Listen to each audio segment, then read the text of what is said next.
Hello all, it's James Johnson, aka Sulphur Blade, and I am back here trying to do this particular video a second time.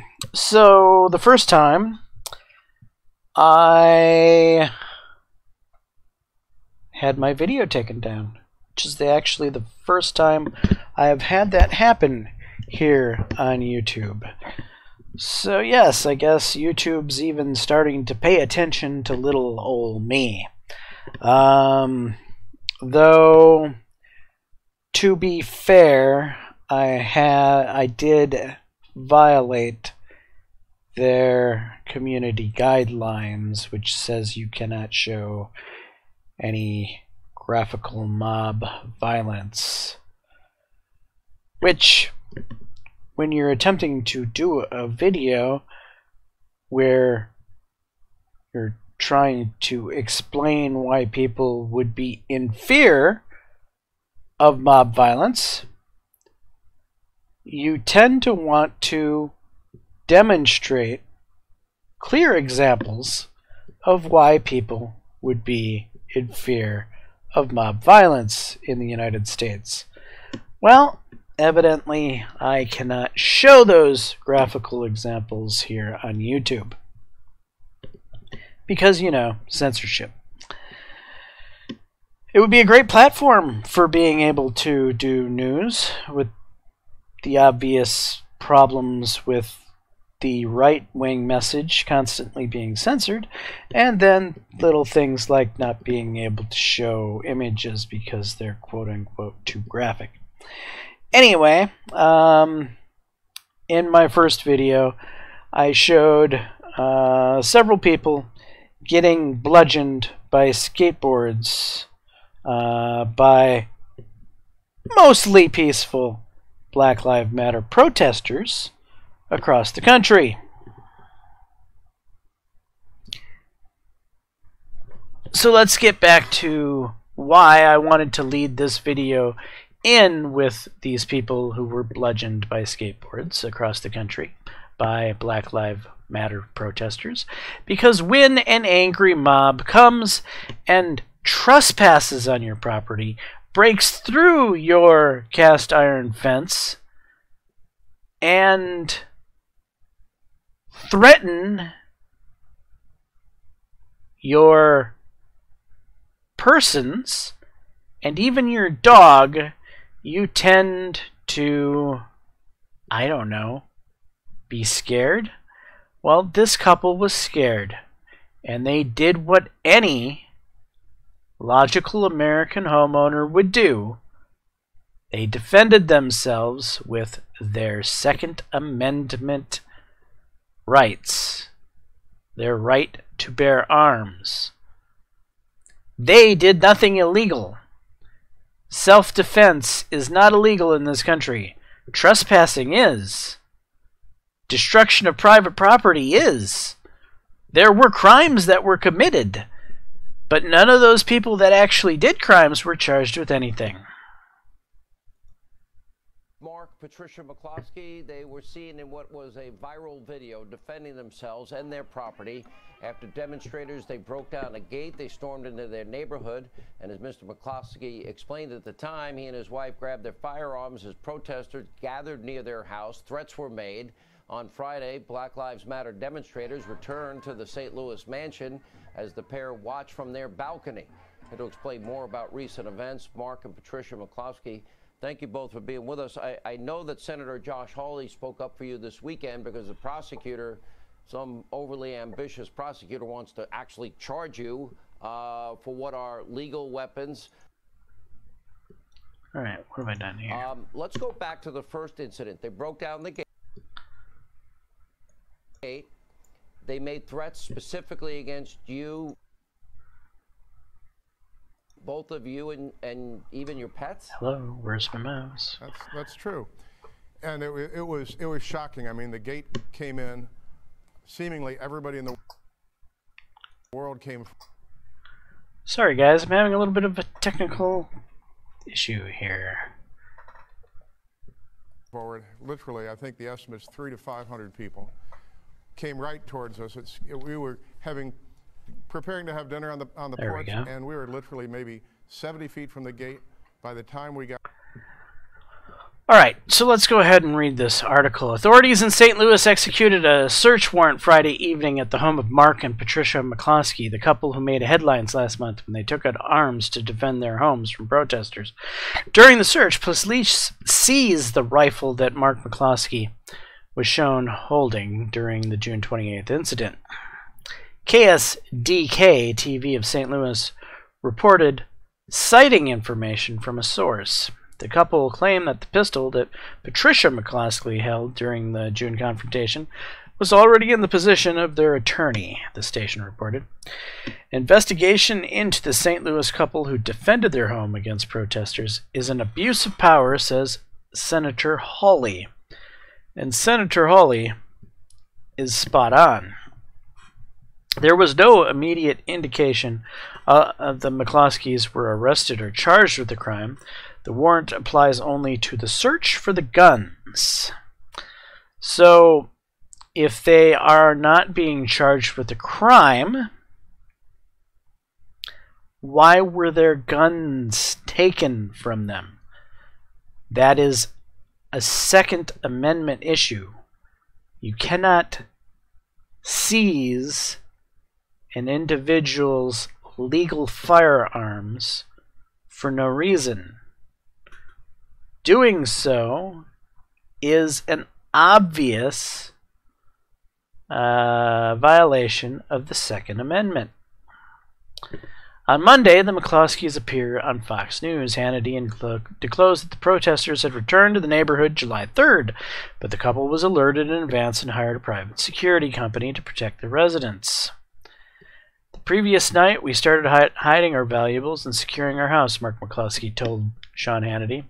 Last week's protests were loud but nonviolent, the homeowner said.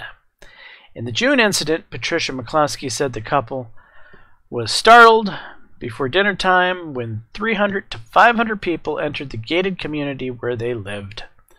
They said that they were going to kill us, so threats were made against their persons.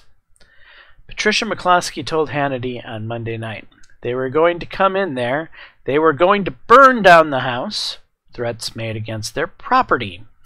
They were going to be living in our house after I was dead, yet another threat against their person. And they were pointing to different rooms and said, that's going to be my bedroom, and that's going to be my living room, and I'm going to take a shower in that room, yet more threats against their property. The couple said protesters also threatened to harm their dog, which is real low, very vile, which was outside the home at the time.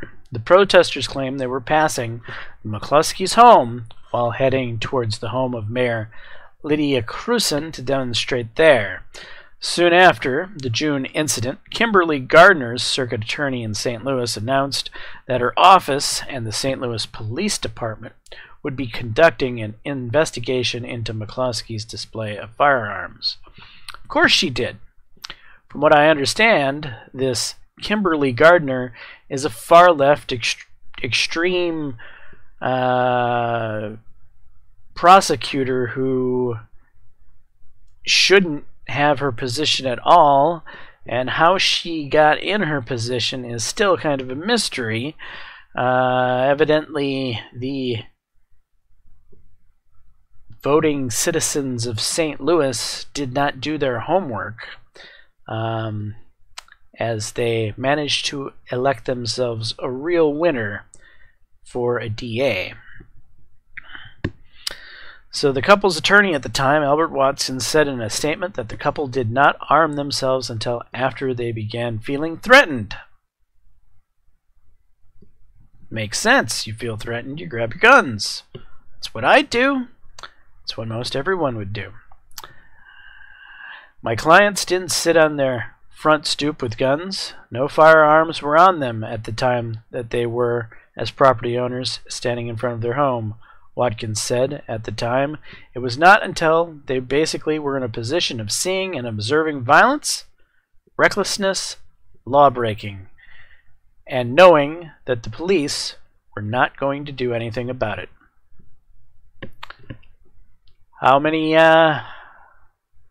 How many stories have we heard about the police failing to act? The 911 calls where the police are like, sorry, please call the mayor's office. We can't do anything.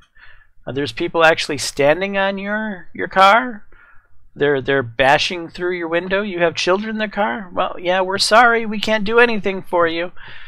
So why would the McCloskeys let themselves be killed by angry looters? Why would they let their house get burned down? Why would they let themselves be molested and raped? Why would they let themselves have anything happen to themselves, their person, or their property when they had the ability to defend themselves? What they did was self-defense, pure and simple. It's not a crime. Those who think it's a crime need to have their head examined. The only criminals were those that trespassed and destroyed their property. Their gate should be replaced. The trespassers should be arrested. But that's not going to happen.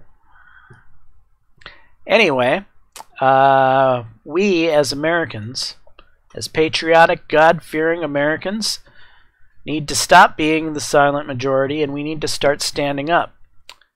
We need to be standing shoulder to shoulder against this toxic Marxist revolution that is taking hold in our country, thanks to the mainstream media that's allowing it to perpetuate, and the Democratic Party that, instead of condemning the acts of debauchery, have decided that they're going to embrace it and try to ride it as the new Democratic Party. They're embracing the Marxists. I don't know about you, but the Democratic Party needs to get its head examined. And I'm talking about the leaders of the Democratic Party. I'm talking about the AOCs, the Joe Bidens, the Bernie Sanders, the Chuck Schumers, the Nancy Pelosi's that are allowing this stuff to happen. There's plenty of normal classical liberals out there in the United States who are looking at this with as much disgust, with as much confusion as us conservatives are looking at this. And we ask you, our brothers and adversaries from the 60s, 70s, 80s, 90s, back in a time when we used to be able to work bipartisan, that you, the normal classical liberal, stand together with us conservatives against this extreme Marxist ideology that's hijacking your party. Help us end this nonsense. Help us save our country.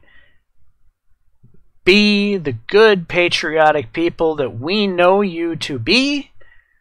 Yes, we understand that we have some economic differences. Yes, we understand we have some classic differences going back years, to include things like pro-life and pro-choice.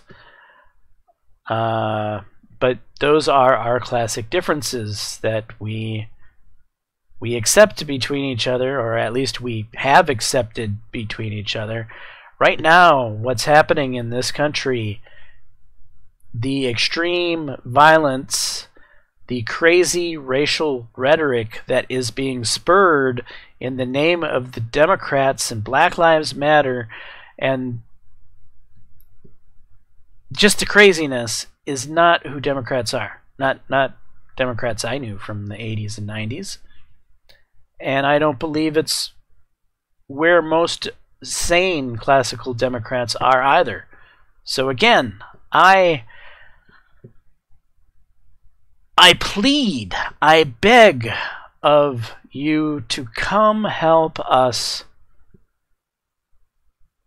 fellow patriots to stand up against this new breed of American that despises its own country and wants to tear down the system.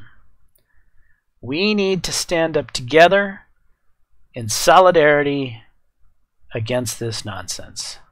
I am James Johnson, aka Sulfur Blade. This is my content. Hopefully you're enjoying it. If so, please leave a like and subscribe. And until the next time, all, peace.